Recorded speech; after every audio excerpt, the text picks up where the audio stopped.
Hi, my name is Rick Edgeman. I'm professor and chair of the management department at Forte State University in the state of Kansas.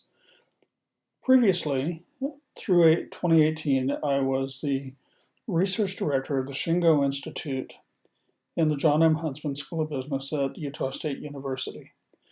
The Shingo Institute is home of the Shingo Prize, the global standard for operational excellence, alternatives to which would include America's Malcolm Baldrige National Quality Award or Europe's EFQM Excellence Award. I have a couple other hats that I wear.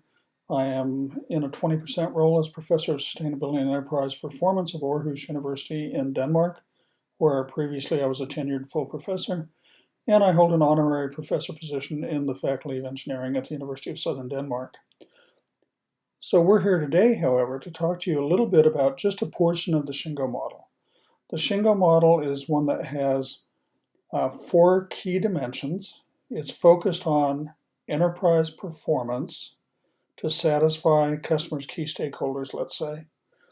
But it's also about the path that you take in order to do that. So we're going to talk about one of the 4 main dimensions of the Shingo model, that dimension being called continuous improvement, and 5 key principles of continuous improvement. The model looks like this. The model itself is sitting over here in this diamond-shaped array of squares. At the heart of the model, you see enterprise culture, and culture is composed basically of behaviors, of beliefs, of values, behaviors. Okay? And so when we think about culture, it's the collection of those things, but an easy way to remember it is that enterprise culture is the way we do things around here, here being the enterprise. Every culture is driven by stated or unstated guiding principles. Now, for an organization that focuses on enterprise excellence, there's a good chance that the principles that they're going to include among theirs would be the 10 principles of the Shingo Operational Excellence Model, which you see represented in this triangle in the middle. And we'll discuss those briefly, but we will focus on the ones in the rust-colored band, the continuous improvement band, which is one of the 4 dimensions. So there will be guiding principles. Guiding principles help the organization's culture form and guide its behavior. Every organization, every enterprise is trying to produce results for its key stakeholders, and it does so through tools that are organized into systems that work together. So the 10 principles of the Shingo model, operational excellence model, are organized into 4 dimensions: the blue, the rust, the yellow, and the green dimensions, which are cultural enablers, continuous improvement, enterprise alignment, and results. The cultural enablers dimension, which really should be regarded first, are to lead with humility and respect every individual. Until you do those, you're really not ready to excel in the continuous improvement domain or dimension. And there are 5 principles there. We'll discuss those in detail in a few moments. Enterprise alignment is about creating constancy of purpose, unity of vision, or unity of purpose and shared vision, if you will, and thinking systemically. We'll talk about that in another presentation, as we will about results, which is creating value for customers, although we'll more broadly consider that as stakeholders. The Shingo model also is built on 3 key insights. The first insight is that obtaining ideal results for your key stakeholders requires ideal behaviors. Ideal behaviors are driven by purpose and systems. Additionally, ideal behaviors are informed by principles. So here are the 5 principles of continuous improvement of that particular domain. Embrace critical and scientific thinking, focus on process, assure quality at the source, create flow and pull value, and pursue excellence.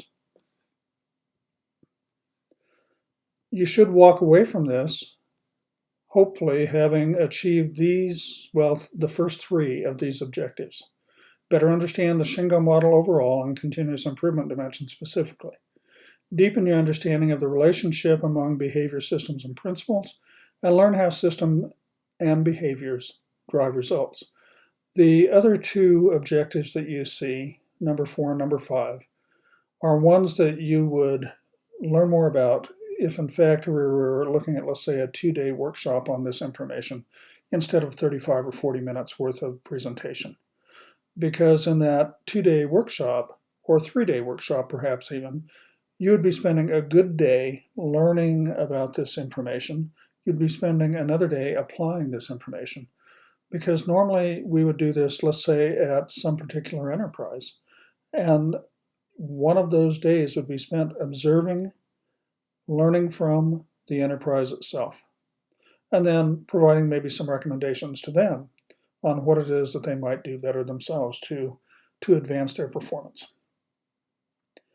The recommendation is that for every principle, all 10 really of the Shingo model, but especially the 5 that are in the continuous improvement dimension, and also for any other guiding principle that the organization may have, perform what's called a purpose expansion for each of those principles. That is, ask yourself, what is the big picture reason that we're doing this? What's its greater purpose for this principle?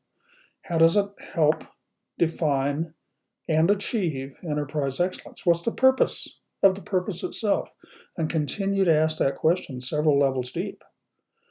Okay. So the third one would be, how does the second level purpose tie to the strategic goals of the organization?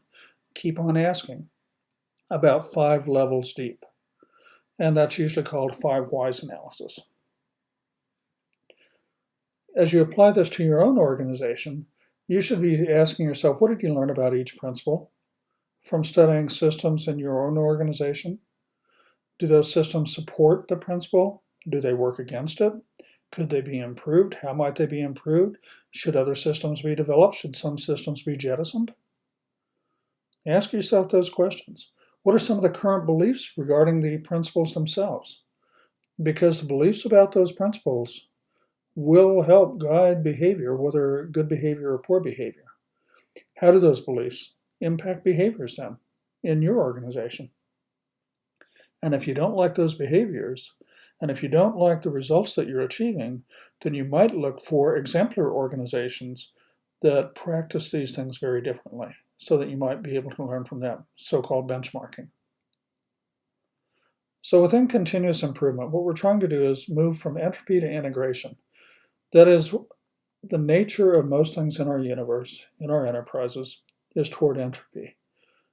Left to itself, virtually any process, any product, any item will move toward chaos or disintegration, erosion, not toward increasing organization, perfection, and better performance, left to itself.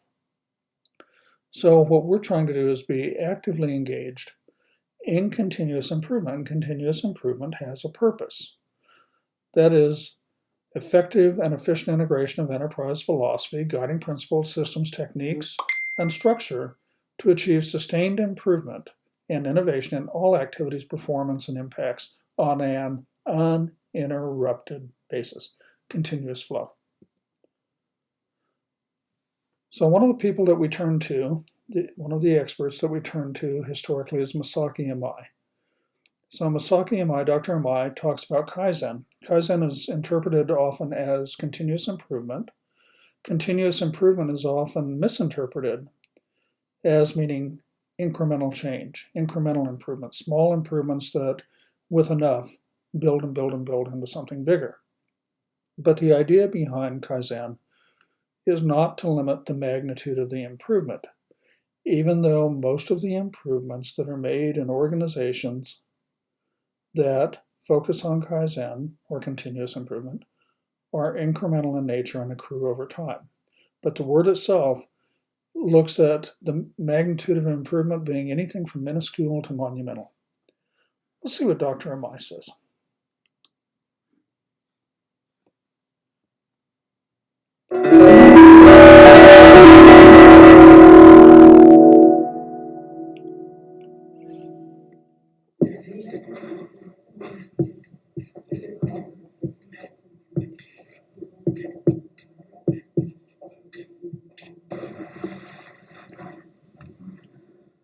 Today, I'm going to talk about Kaizen. And Kaizen is a Japanese word which means continual improvement. And we use these Chinese characters. This means Kai, and Kai means change. And Zen means, for the better. So together, Kaizen means continual improvement. At least, it has been common interpretation of the meaning of Kaizen as the continual improvement. But I'm beginning to feel that continual improvement is not a good enough translation because it does not carry forward this tremendous self-discipline and the commitment that everybody has when doing Kaizen. So I now have a new interpretation of the word Kaizen. So I say Kaizen is everyday improvement, everybody improvement, and everywhere improvement.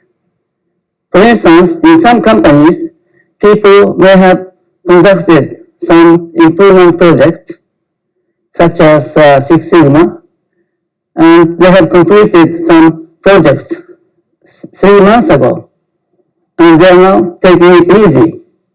And they think maybe in 3 months from now, we're going to work on something new. But that is not everyday improvement. Well, if Kaizen is everyday improvement, as soon as you completed one project yesterday, you should be starting to do something today. And so every day is a challenge to find a better way of doing the things. So it gives a tremendous self-discipline and commitment. And so that is everyday improvement. And everybody improvement or everyone improvement means that normally many managers think that Kaizen is for those guys on the shop floors. Those are the guys that have to work on Kaizen. But that is the biggest mistake. Kaizen should start from the top. It should start from managers. And managers have to show its commitment, its determination, its guidance, so that everybody will be working on Kaizen.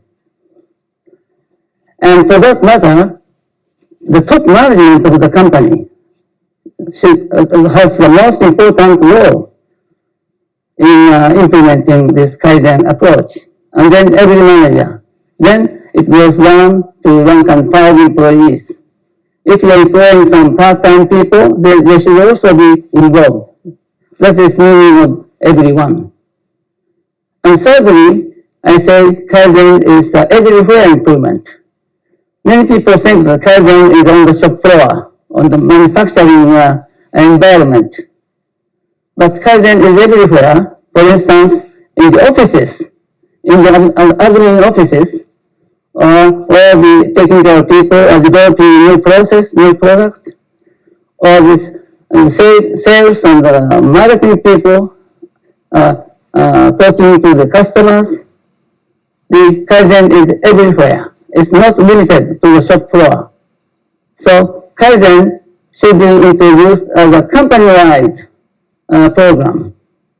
So for all those reasons, I would say Kaizen is not simply a continual improvement, but it is everyday improvement, everybody improvement, and everywhere improvement. It's a tremendous grand scale of company-wide improvement project.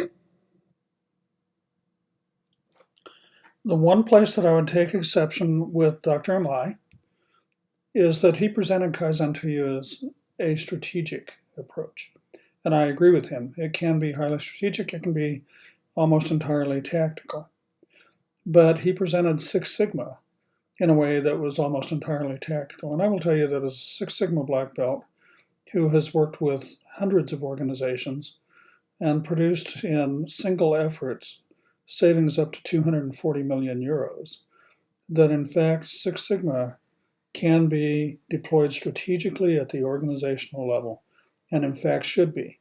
And if it isn't being deployed at the organizational level in a strategic sense, practiced tactically, then there is a reality, which is that you're not using Six Sigma to its full potential, in the same way that if you weren't approaching Kaizen in the same way, you wouldn't be deploying it to its full potential, or any of a number of other types of initiatives that might be undertaken inside an organization. They need to be part of your culture, not just something you do.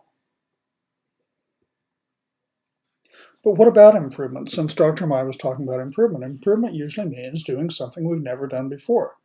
That's a quote, or at least a translation of a Japanese quote from Shigeo Shingo, after whom the Shingo Prize and the Shingo Institute are named, with his blessing, I might add, before he died. So let's look at some testimonials. Just like you heard Dr. MI, you're going to hear other people throughout this particular presentation, probably 35 or 40 minutes in length, that are going to talk to you a little bit about the various principles that are part of the continuous improvement dimension for the Shingo model.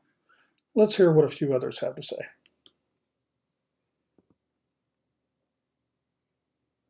My name is Troy Blanchard. I work for Canon Safe. I'm the Vice President of Production. We manufacture currently. I'm over the Mexico facility. So continuous improvement is always something that intrigues me. And the reason why is we're in this relentless pursuit of improvement. Improvement's intuitive to all of us. Specifically, when I think of continuous improvement, before I used to think that there was an end game. So you would improve and then be done. But what we've learned through Shingo and what we focus in on as a company is that we focus that once we've improved and got to that benchmark, we then change the benchmark. I'm Michelle Lee Reed. I'm with the Commonwealth Bank of Australia. I'm the General Manager of Group Operations Transformation. We can't create value if we don't understand it. We can't really create value unless we have a baseline.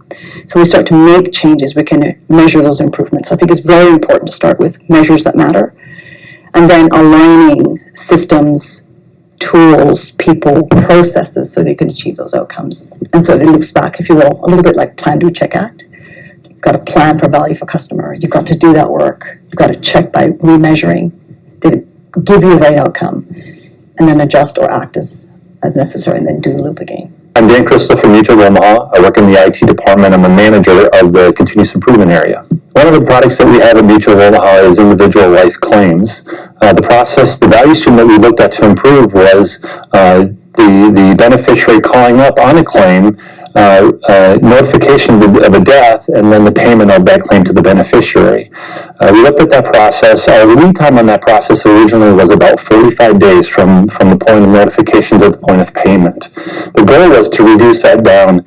If you think of the beneficiary, when they call, a lot of things are going on. A lot of payments are being requested. There's a lot of expenses in that process.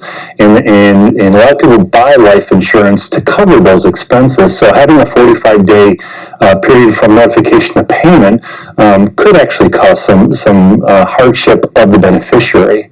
Our goal is to look at that process and reduce that time significantly. Our goal was 70%, 80% when we originally went into the transformation of that process. As we started thinking about how do we seek perfection in a process like that, thinking about value from the beneficiary standpoint, the team was actually able to reduce that from 45 days from notification of payment down to the same day. So the goal of the team today is on the phone call from the beneficiaries to get enough information and be able to search for information that will supply what is needed to actually pay out that life insurance claim to the beneficiary within one call. So if you think about the example that was just given out of Mutual of Omaha and the payout on life insurance, think about the time that we're in as I am recording this video. It is April 27, 2020. We're in the midst of the COVID-19 pandemic. In the US, by the end of this day, we will have somewhere on the order of 57,000 COVID-19 deaths that we know of. More that we don't know of. But 57,000 deaths that we know of. To put that in perspective, in 20 years of involvement in Vietnam from 1955 to 1975, there were approximately 58,200 US deaths in Vietnam. Of those, about 45,000 were combat deaths. 45, 46, 47,000 were combat deaths. 11,000 were of some other sort. That was over a 20-year span, admittedly with the majority of those between 1963 and 1971. But that was over a very long span, whereas these lives will have been lost within 3 months, only 3 months, where we have yet to peak overall in the US, and where, in fact, you will have had the majority of those deaths so far in this pandemic in the US occur over only a 3-week span. So imagine how many people in the US would have a use for something like the life insurance benefits that result from the deaths of COVID-19 patients, and how badly, given everything that's happening, given that we're probably sitting at about 26% unemployment in the US as I speak, how badly some of those beneficiaries need to have the benefits that Mutual of Omaha would pay out. And then think about the improvement of going from a large number of days, about 45, down to only about 2 days to provide payment to the beneficiaries. So this sort of thing can have an amazing impact on an organization, on the performance that it delivers for its key stakeholders, and on the perception of the organization by those stakeholders. But here's the thing, we can't solve our problems with the same thinking we used when we created them. We need to do things differently. That's why you saw the quote from Shigeo Shingo earlier that essentially said that we need to do things we've never done before. That's usually what improvement requires. Or we need to do maybe things we have done before, but in very different ways. We can't solve our problems with the same thinking we used when we created them. It was that thinking that created the problems. So what we're going to look at now is a deeper dive into the principle of embrace scientific thinking. And again, I usually state that as critical and scientific thinking. There's a business case for every principle. The business case for embracing critical and scientific thinking is that innovation and improvement are the consequence of repeated cycles of experimentation, change, scientific thinking, direct observation, and learning. There's the cognition part. The perception part was the experimentation. The cognition part is the learning part, the results of the experiment and the change. So direct observation and learning, relentless and systematic exploration of new ideas, including failures, enables us to constantly refine our understanding of reality. There's a story about Thomas Edison, who late in his life, his home was burning down, and his son was very worried about him. So his son rushed to the house, and he found his father copiously taking notes because he was learning from the event. Even though his own home was burning down, he was learning from what it was that produced the flaws that led to the burning down, to the failure of his own home. So in doing that, we explore new ideas, including failures, and that enables us to constantly refine our understanding of reality. And there are both individual and societal implications, not just enterprise ones. So it's the best decisions are usually based on a clear understanding of reality. If you lose touch with reality, you usually make poor decisions. Let's see some thinking from some other practitioner experts about what embracing critical and scientific thinking means. In the last video, you saw it led off by Troy Blanchard from Canon Safe. Troy was in the first cohort of students to go through the Shingo MBA through the John M. Huntsman School of Business at Utah State University. If this is a topic that truly interests you, if you're thinking about a master's degree, that might be a master's degree that you would consider. And if so, I would recommend that you contact the Shingo Institute or the John M. Huntsman School of Business at Utah State University. So embrace critical and scientific thinking. Let's see what some other practitioners have to say about this. We actually make scientific thinking very concrete in our organization. Quality is a big thing in the pharmaceutical industry, and we need to make sure that we're always on the mark on the quality. So when we have deviations or things that could have done better, we make sure that we really dig into a deep understanding of how to fix this. And we use A3s for that, where we really try to dig into the root cause behind it, and then we monitor if we manage to fix the process and make sure that the problem doesn't occur again. I have a specific example of some employees that actually took responsibility for a problem we haven't been able to fix for years. It was a technical problem related to ventilation in a building, and it turned out to be a very complex problem. We worked on it for several years on and off, trying to keep the customers happy in the building. But then these guys, they sat down and they did a fishbone analysis and really tried to figure out, okay, how can we investigate where is it in this complex systems of ventilation system that the problems actually occur. And after a very thorough analysis, they found out that they could just put a little thing into play and then they will fix the whole system.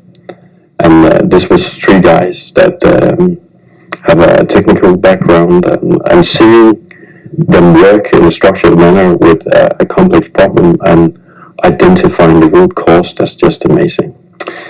So we are a biotech company, and I have a PhD in genetics.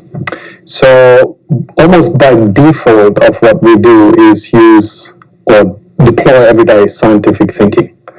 And as part of that scientific thinking, we've adopted a PDCA A3 approach in order to bring in standard work, but also to connect everybody from myself, the CEO, all the way to the associate, to use standard work and also scientific thinking every day for everything. Not just for root cause analysis when there's a problem, but also for improvement and certainly also for innovation. So for things that we don't have yet, don't know yet, a system that everybody uses in every meeting every day. We use the acronym from Matthew May from the Elegant Solution, which is called IDEA, which says investigate your current state, investigate your future state, investigate the gap, then design a countermeasure to close that gap or reduce that gap, then execute that design, and then analyze. So what was supposed to happen, what did happen,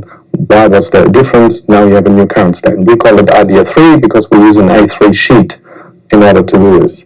So for every meeting that we have a big bunch of blank IDEA 3s. At least one person will have an IDEA 3, and where we record the current state, so it's all data-based, and then we project or investigate a future state, and then we go through those 4 steps. I suppose the way we do it in Longford is we have 3 processes for problem solving. One is our CAPA process, corrective actions, preventative actions. Any quality issue goes directly into our CAPA process. And that's all done electronically, but it's following a very similar model to the DMAIC model, which is defining the problem is very important. What is the problem before we start anything? And then how big is the problem, which is the measure phase. And then we go and we analyze the problem, we try and break it down and find what was the root cause. And then we improve. So we have our corrective or our preventative action. And finally, we have the control phase, or essentially the effectivity check of our corrective preventative action. So something worth noting, especially from this video, but also from the prior one, and that is that there were a number of tools that were mentioned inside this video and the prior one.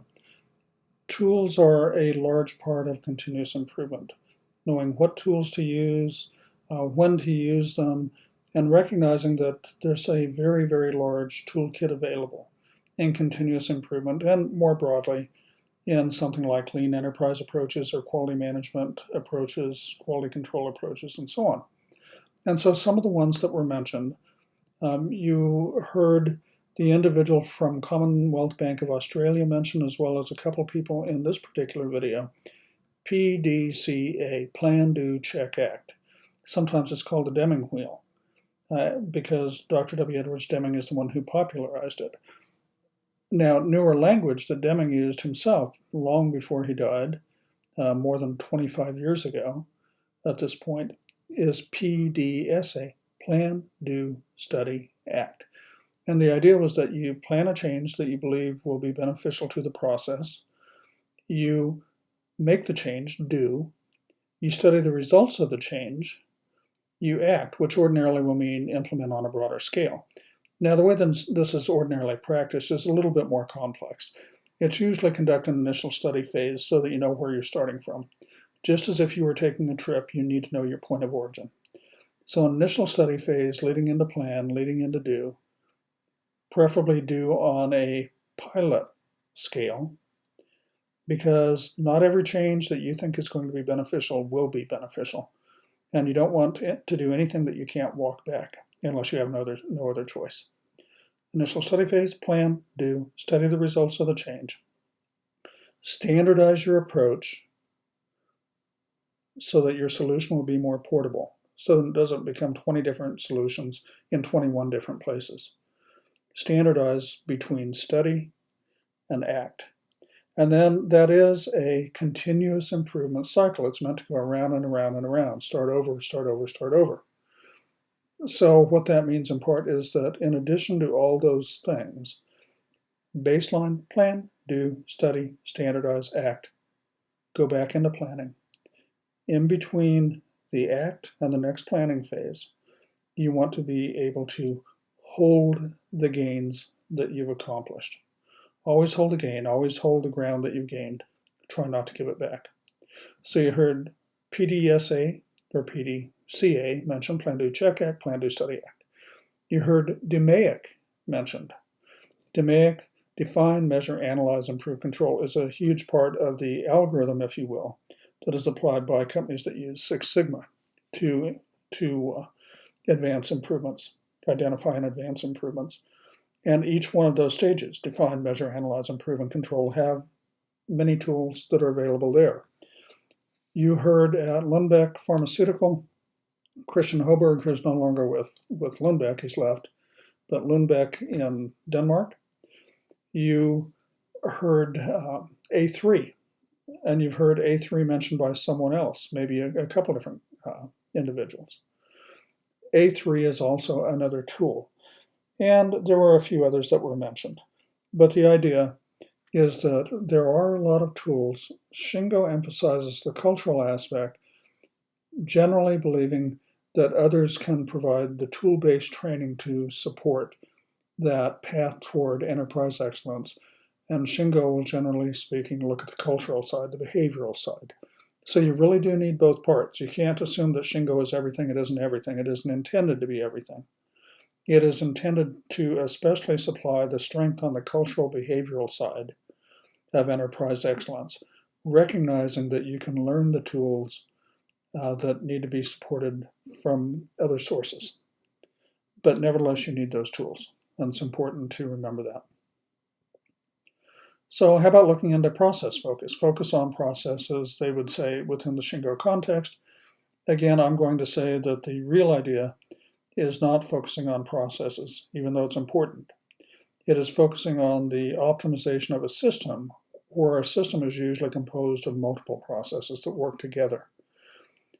Sometimes, when you look at system optimization, having each process work at its individual best is not what's best for the system itself, and hence not for the enterprise itself.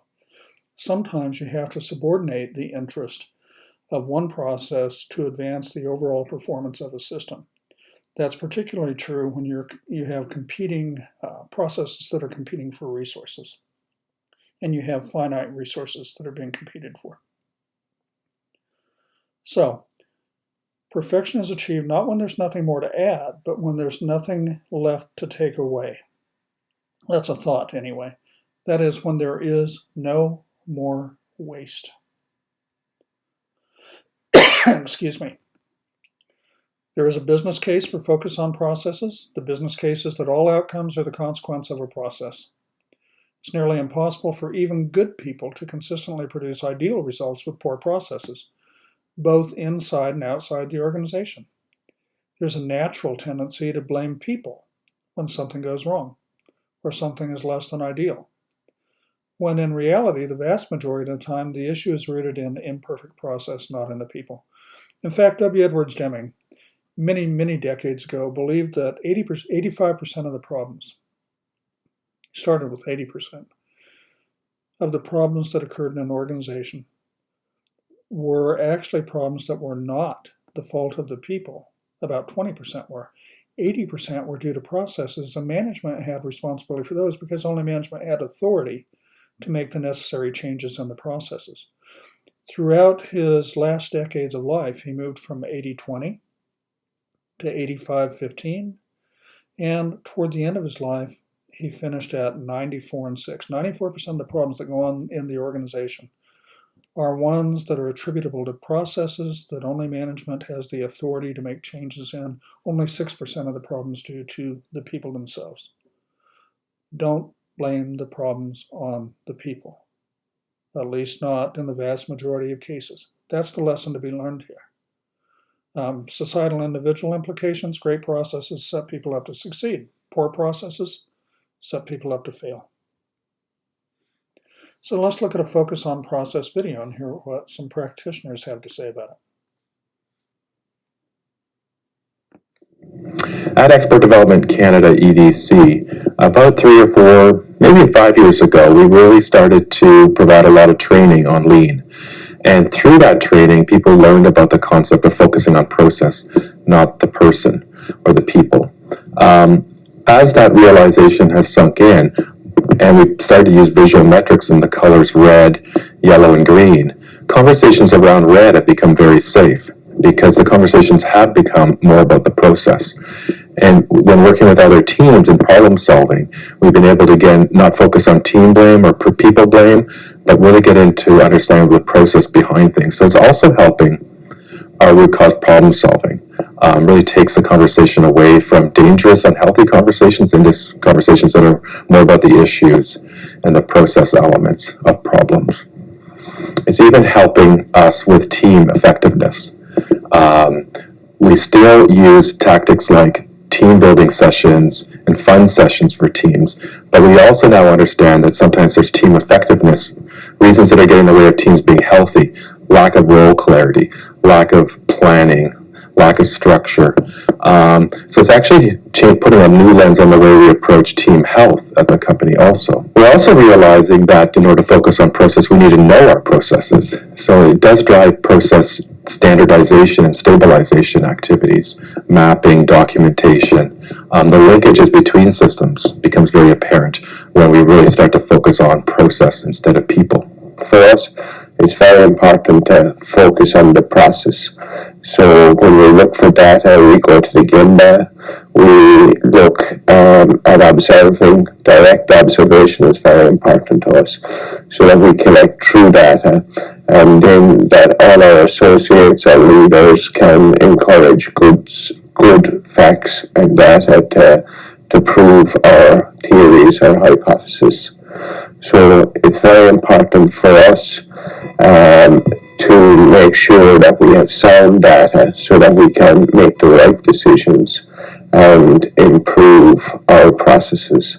And it's really important that we focus on the process and not focus on who did it, but why it was done. So we're always trying to improve and not making it personal, that it's really all about the process.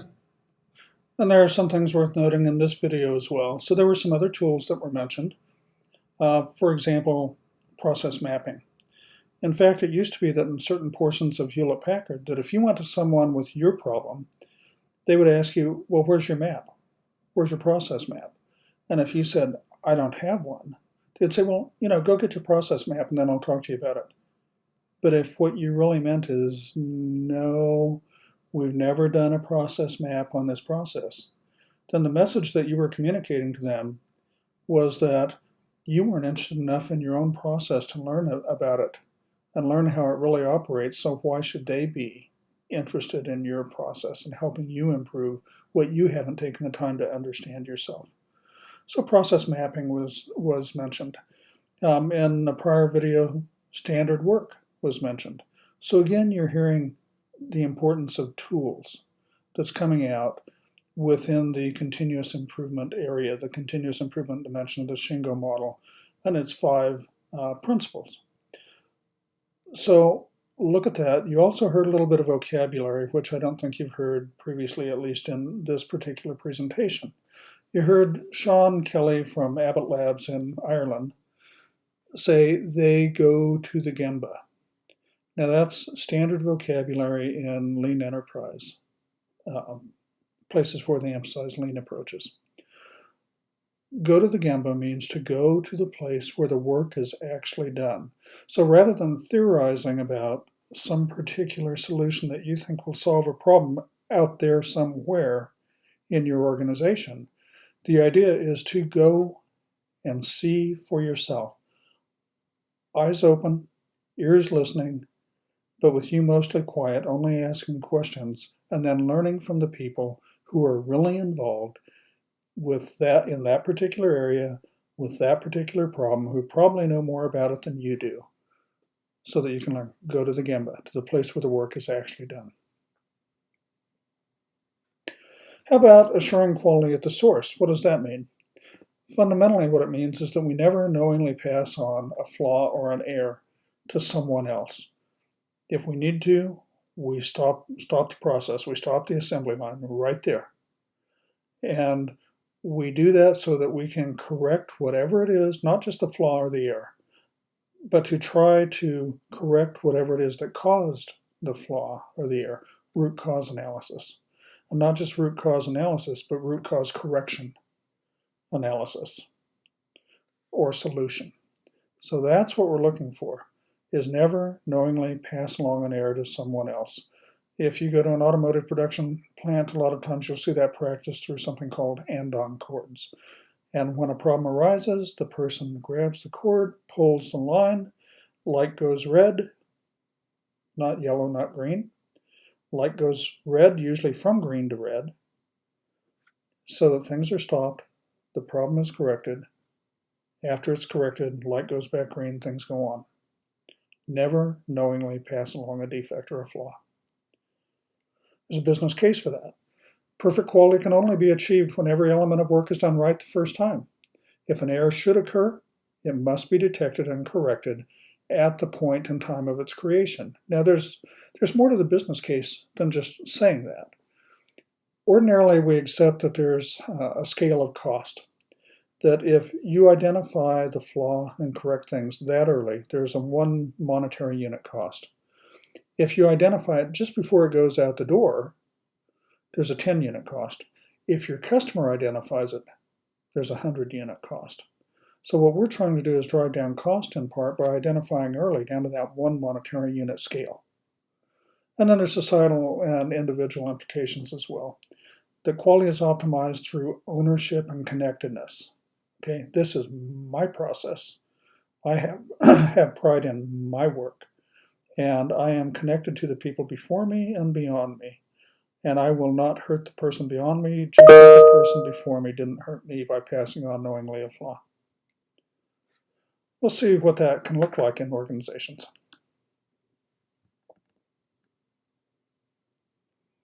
My name is Chris Sprague. I'm the Site Director of Strategy, Program Management Office, and Operational Excellence at Bristol-Myers Squibb in Syracuse, New York. The principle that I selected was assure quality at the source. This principle is important because defects are a source of instability and waste. So by assuring quality at the source, it requires organizations to establish processes for identifying errors or defects. There are 3 important concepts related to this principle. The first is to do not pass defects on. The second is to stop and fix the problem. And the third is to respect the individual in the process. You really need to implement quality at the source at the leader, manager, and associate level. So for example, Leaders are responsible for stopping the process and really driving to get to the root cause of the problem. Managers are responsible for establishing a system within the organization that will identify any variation from the standard, and if that variation occurs, actually requiring immediate attention to address the problem.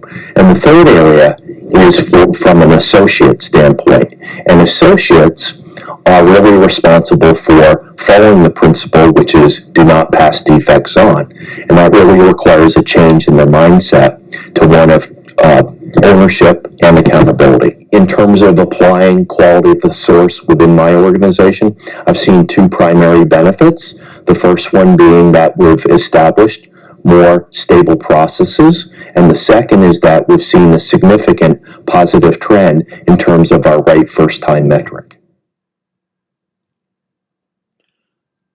So here you go, Tom Peters in Search of Excellence. Culture first, systems are imperative, but second. But for sustaining excellence and quality and productivity and performance excellence, you've got to do both with panache, with flair, with determination. Let's now look at the idea of flow and pull value. The idea behind that, the ideal in most circumstances. We've talked about maybe not being necessarily ideal among the COVID-19 pandemic, where it would have been nice to have a large surplus of ventilators and masks and test kits and so on. But in most instances, flow and pull value means that we only produce according to actual demand. It's called one-piece flow. In most organizations, we don't get there, but we work toward that ideal of one-piece flow, only producing according to actual demand, not according to whim or wishful thinking or anticipation, but according to actual demand. Part of that is so that we can minimize the amount of inventory on hand and use that space for other more productive purposes. Business case for it, which is the value for customers is maximized when it's created in response to real demand and a continuous and uninterrupted flow. Although one-piece flow is ideal, as I mentioned, often demand is distorted between and within organizations, and so waste is anything that disrupts the continuous flow of value. As for societal individual implications, eliminating obstacles maximizes value creation. Let's look at O.C. Tanner. O.C. Tanner is the company that produced the medals for the Salt Lake City Winter Olympics in the early 2000s.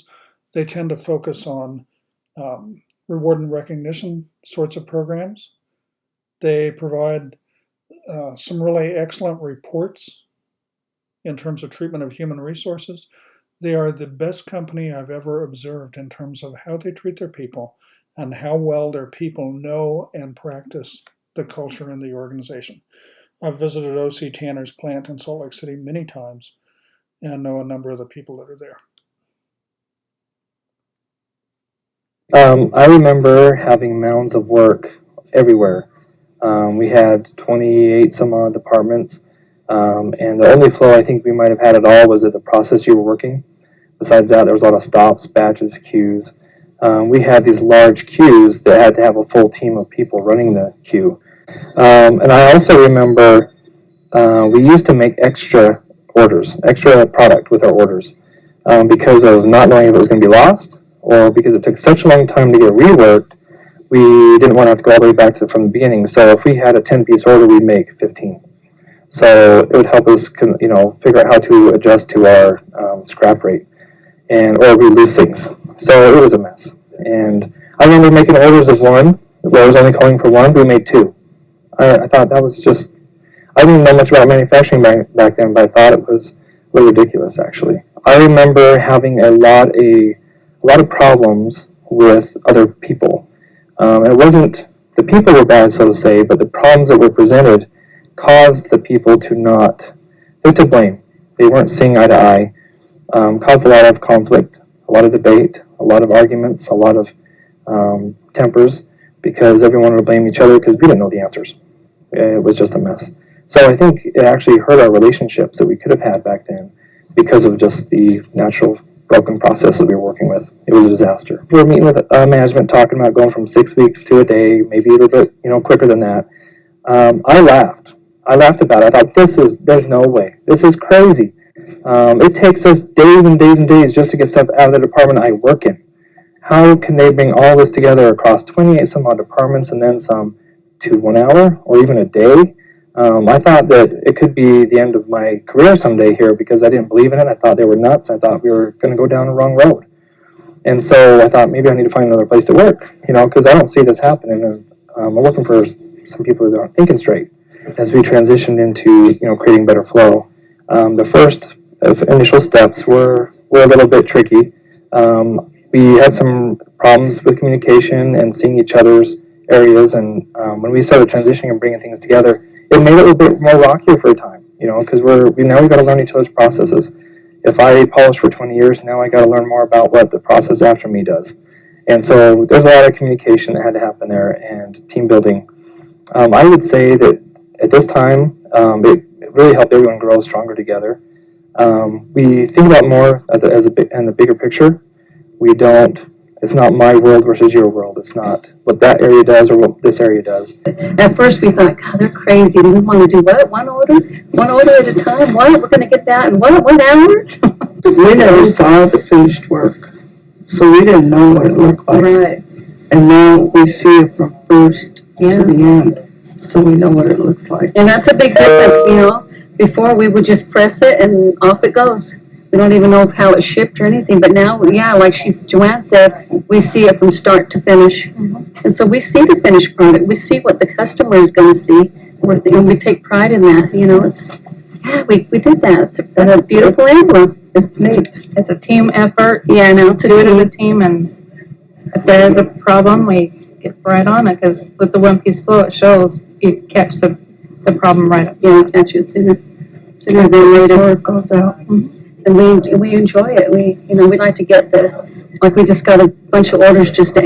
That big one that we got out the other day. Mm-hmm. Man, the due date was like 2 days before, and we challenged ourselves. We got that order out early, and we were just all so proud of ourselves. We did it. It's come a long way from this first time we started. A long way. We like the changes. At first, we're kind of thinking, oh gosh, this is not going to work. There's no way. They want us to do that, but once you get going on that dance and you get that emblem going, it works out. In the end, it works out. Especially some of the older jobs that I've worked. Yeah. This is heaven here. Now, as I look across the teams and the results, I'm going, an hour. We did it. It feels great. I couldn't believe we did that. 15 years ago, so when I started hearing this stuff, I thought there was no way. Now we're talking about getting it down to even further from an hour. Talking about 45 minutes. Talking about a half hour. What can we do there? And I believe we can do it. We've come this far. We can make it. We can make it. We can do anything. OC Tanner is such an incredible company. They have, or at least used to have, in their cafeteria, in their restaurant for their employees in Salt Lake City, which is a production facility mostly, they had, I believe it was a 5-star Michelin chef. You could have for lunch, for $6, a gourmet meal, a steak that would have cost you dramatically more outside. They treat their people so incredibly well. And it's an environment where Salt Lake City, Utah is an International Red Cross city. What that means is that they have a number of refugees and immigrants that come to Salt Lake City, and OC Tanner makes a practice of hiring as many refugees and immigrants as they can reasonably take on. So you're talking about an environment where there's a number of languages and cultures mixed and so on.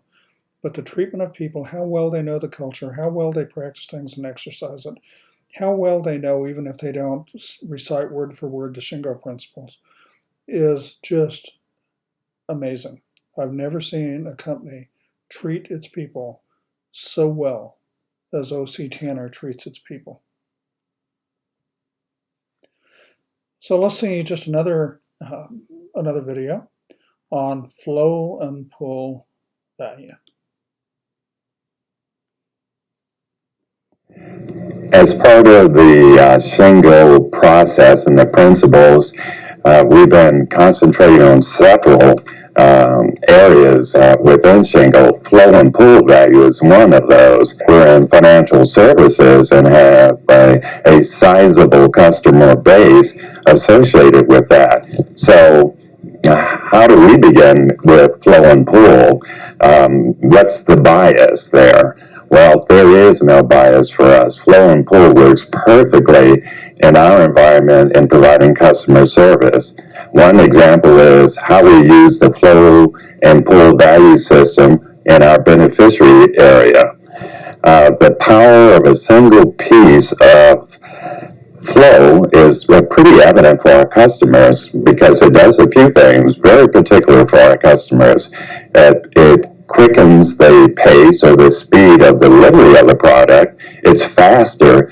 Also means that the quality has also been improved and minimized the number of mistakes. And it's less expensive, and from a competitive standpoint, that's fantastic. We're able to provide greater customer service at a more competitive price. Flow and pool did something else. Obviously, and most important to us is that the value that it provides for our customer, the improved customer experience. But equally valuable is what it presented for our employees. They were able to see what winning looked like. When you know that at the end of the day, you're able to process X number of beneficiary changes. Those changes were far more voluminous, if you will, in compared to what we used to do with a larger workforce.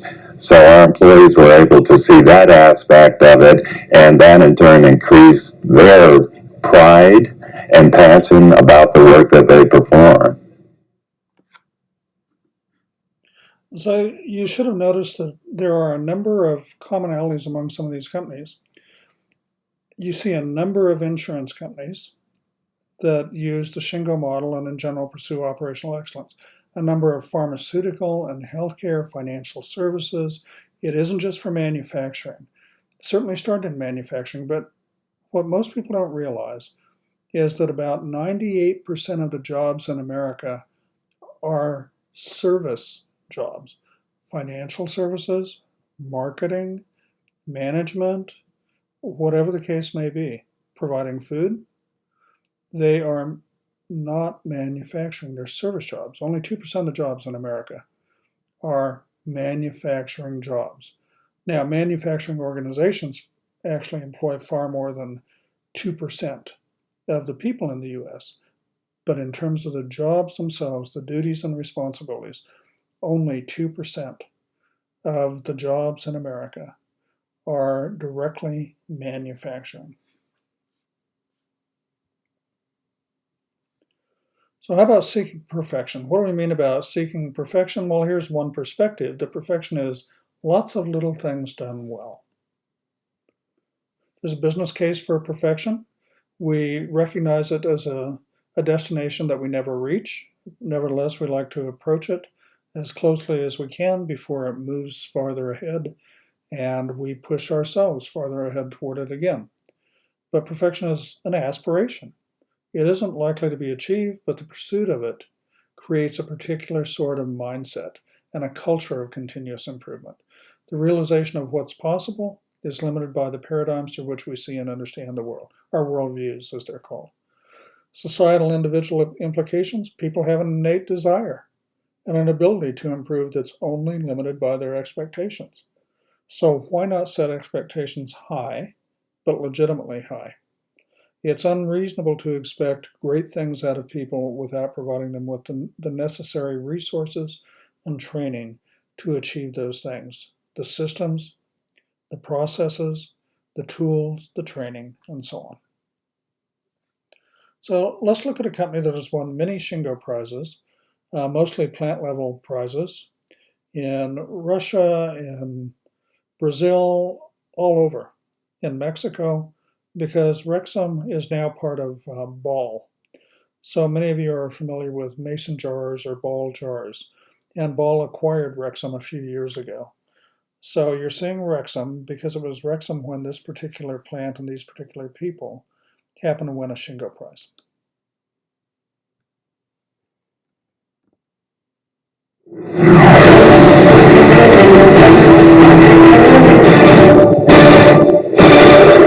Rexam es una empresa global, fabricante de envases de aluminio con 51 plantas y presencia en más de 23 países. Nuestra planta está ubicada en Querétaro, México, y somos socios comerciales de algunas de las marcas más exitosas de bebidas. Nuestra visión, ser el mejor productor de latas en el mundo, y nuestra cultura está basada en 5 valores que son seguridad, mejora continua, trabajo en equipo, confianza y reconocimiento.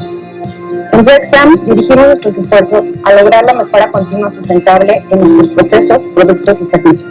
Así generamos valor para nuestros clientes. Desarrollamos la excelencia operacional desde la base que los asociados somos lo más importante en la organización. Nuestra prioridad número 1 es la seguridad. Soportamos nuestras estrategias a través del Balance Scorecard, en el cual definimos los objetivos estratégicos del negocio.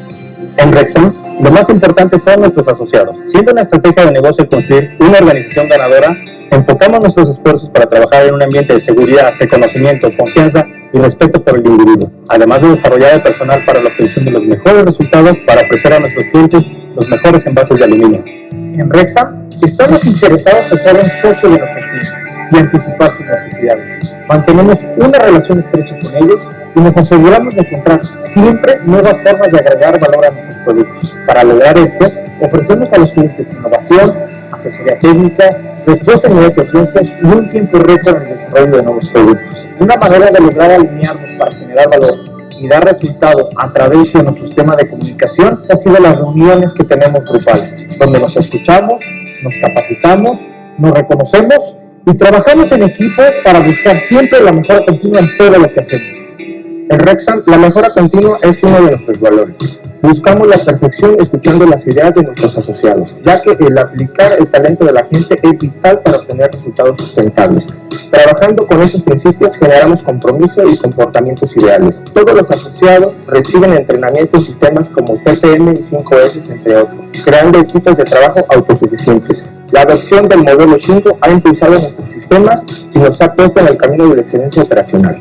Trabajar con sistemas y herramientas basados en principios y comportamientos ideales nos ha dado la pauta hacia la excelencia operacional. En Rexam, el respeto por el individuo y el cuidado del medio ambiente es fundamental. La aplicación de herramientas Lean como SMED, equipos KAIZEN, PCM, 6 Sigma, entre otras, nos ha permitido enfocar esfuerzos, así como aprovechar y desarrollar el talento de todos nuestros asociados. La mejora continua no es solo una metodología, es una forma de trabajo que nos permite identificar áreas de oportunidad y asegurar los resultados del negocio, lo que nos permite ser una empresa de clase mundial. Asegurando la calidad desde la fuente, garantizamos que los requisitos de nuestros clientes sean transformados efectivamente en variables de proceso, monitoreados a través de inspecciones realizadas por nuestros asociados, para lograr que el producto que estamos fabricando cumpla las especificaciones definidas. Los planes de control de producto, los procedimientos y las instrucciones operativas forman parte de nuestros estándares de trabajo para controlar la veracidad de nuestros procesos. Día a día vivimos la alineación empresarial. Desarrollamos reuniones efectivas para atender los temas que generan valor para una asertiva toma de decisiones cotidianas y estratégicas.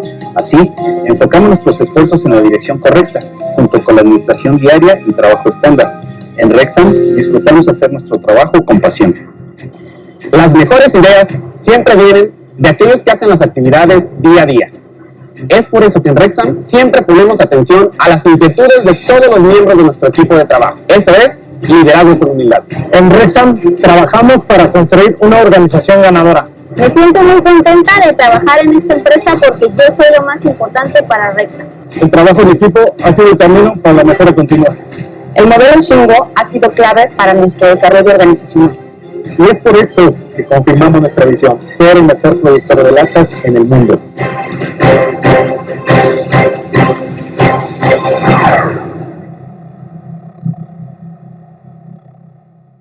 So I'll give you just a few trivia notes, one of which is Querétaro. If you're not familiar with Querétaro, is in the area of Monterrey, Mexico, so northern Mexico.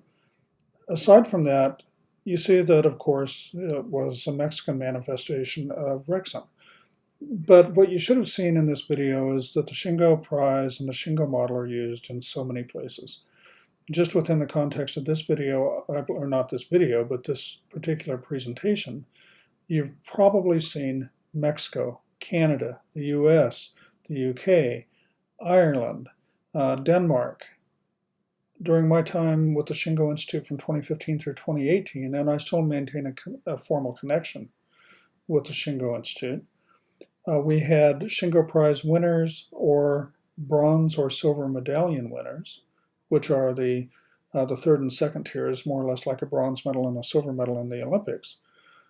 We had companies from Brazil to Guatemala to Costa Rica to Mexico to Russia to Lithuania to Ireland to the UK to Denmark to the US to Canada, all over. It is truly a global prize and a globally used model. So that would be the continuous improvement dimension. And that is the end of what I have for you here and now.